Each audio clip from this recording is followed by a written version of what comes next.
Order! Order! You are an incorrigible delinquent at times. Behave yourself, man!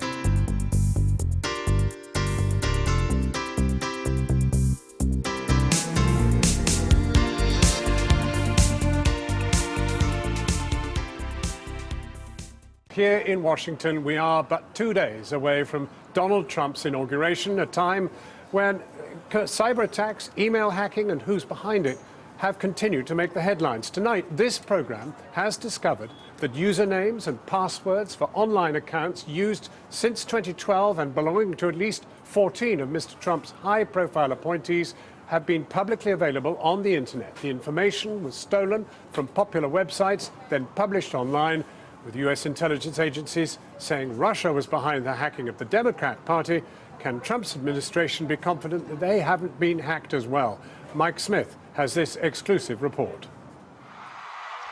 The US election campaign was shrouded in concerns over cybersecurity. First, it was Hillary Clinton's private email server. Then, the hack of the Democratic National Committee, something pundits say Trump may have benefited from.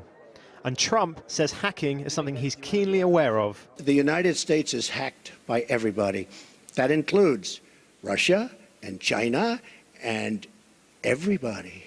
We had a great hacking defense at the Republican National Committee. That's why we weren't hacked. By the way, we were told they were trying to hack us, but they weren't able to hack. And I think I get some credit because I told Reince, and Reince did a phenomenal job.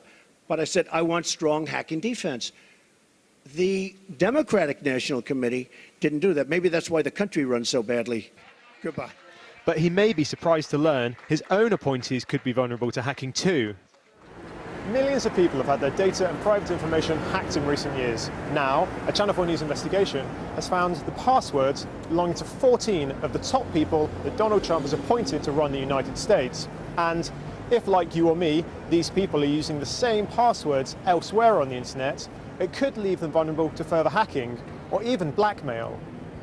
People like former New York Mayor Rudy Giuliani, who is about to become Trump's top advisor on cybersecurity. He has been criticized by computer security experts for lacking experience for this position. In turn, he says firms aren't doing enough to protect people's data. It poses a criminal problem, and then it poses a problem to our national security. But his own passwords for popular social media websites have been hacked in recent years. And he's not the only one. 13 others who will sit alongside the leader of the free world also appear to have had passwords published online, including his National Security Advisor Michael Flynn, Press Secretary Sean Spicer, Secretary for Interior Ryan Zinke, his Secretary for Labour, his Chief Trade Negotiator, his Director of the Domestic Policy Council, and Trump's head of security, Kevin Schiller. This cybersecurity expert runs a website where you can find out if you've been hacked. He says the data could be compromising in various ways. If you have data, let's say someone from Trump's team has data leaked and it appears on a totally unrelated forum somewhere, someone takes those credentials, accesses the individual's Gmail. If this is an individual in a position of power or influence, they may well have discussions in their Gmail, in their personal Gmail, that could be compromising. And if they don't, then the attacker who gains access to that Gmail may then use that account to begin conversations with other people in their contact list, impersonate them, elicit information from other individuals. It then just sort of opens up a door to a whole raft of much bigger problems. So how does it work? Hackers break into services like LinkedIn and steal your username and password, along with millions of others. Often, these sets of passwords are released publicly.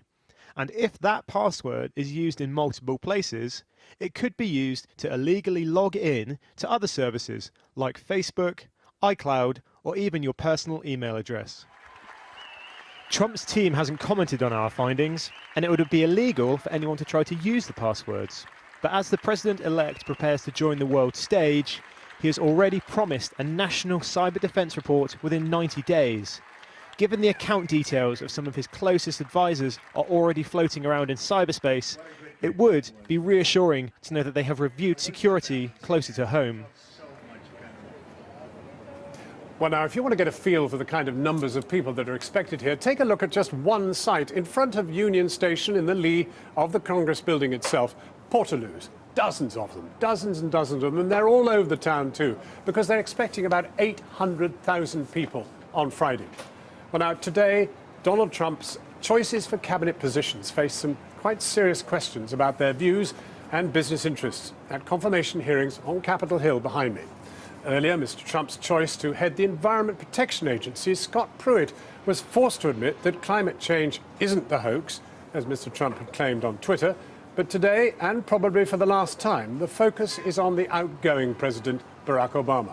While we're on air, he'll be explaining why he's releasing WikiLeaks chief leaker Chelsea Manning 28 years early.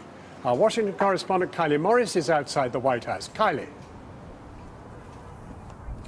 Yes, John, time is running out both for President Obama and for Donald Trump's preparations. President Obama is about to give his final press conference here at the White House. He's rushed through this commuting of Chelsea Manning and many other pardons. Donald Trump, we're told, is working on his speech. It's all going to be crafted, all in his own language, but at the same time trying to get cabinet members confirmed so he has someone to work with come Friday. Everything suddenly feels very urgent. The President-elect of the United States, Donald J. Trump. The time for rehearsals is almost done. Arguably the greatest political shift in modern American history is just 48 hours away. By this time Friday, Donald Trump will be pulling up a chair in the White House after what he himself predicts will be an inauguration attended by record-breaking, amazing, astronomical crowds. Officials are planning for close to 1 million people. That's approximately half the number who came to see President Obama sworn in for his first term.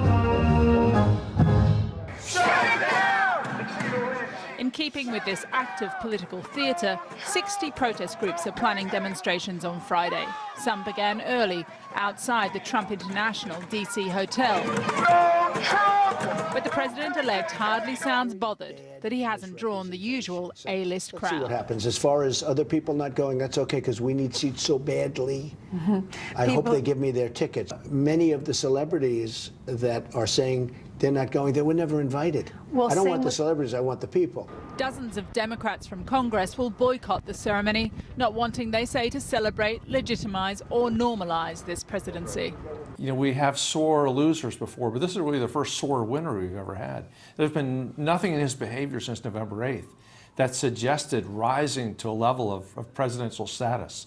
No grace, just all Twitter invective. I don't like tweeting. I have other things I could be doing. But I get very dishonest media, very dishonest press. And it's my only way that I can counteract.